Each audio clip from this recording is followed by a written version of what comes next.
The calibration feature helps you to calibrate the sensor readings to your fingerstick readings in situations where your readings are way off. You just go to settings in your Dexcom G6 app, click calibrate, and then enter your blood sugar value. But wait, not too fast, because if you calibrate well, you will make things better and you will get more accurate readings. But if you calibrate incorrectly, you will make things a lot worse. And here are a few tips for a successful sensor calibration that worked for me. Tip number 1.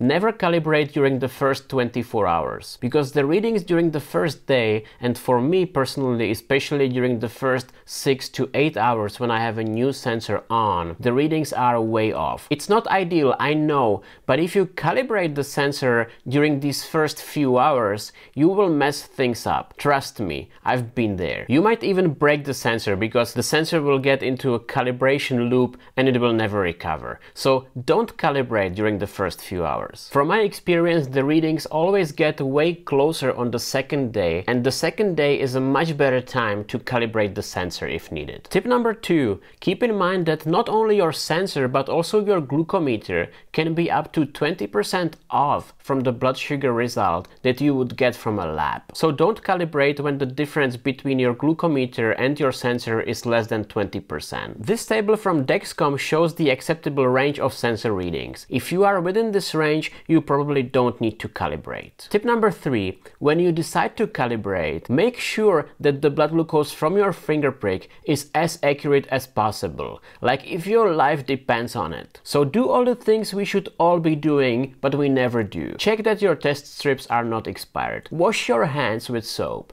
dry them with a clean towel, and get a new lancet. Don't look at me like that. I know you haven't changed it for a long time. Only calibrate when your blood glucose is stable and when your arrow is pointing horizontally to the right, not when your arrow is pointing up or down. When your blood glucose is changing quickly, you will never be able to calibrate it because, as you probably know, the sensor is taking readings from the interstitial fluid, which is lagging approximately 10 minutes behind the readings from blood. So if you calibrate in those moments when your glucose is moving sharply up or sharply down, the blood glucose is already ahead of the sensor and the calibration will never work as good as it would if you are stable. Tip number 5. Don't calibrate after you just ate, took insulin, did exercise, or lied on the sensor, because all these things can impact the readings and can make the readings move quite fast, and so you will not be stable after these activities and you will not be able to calibrate effectively. If you want to hear 8 more tips for Dexcom G6, click on the video on the screen right now. I will see you there.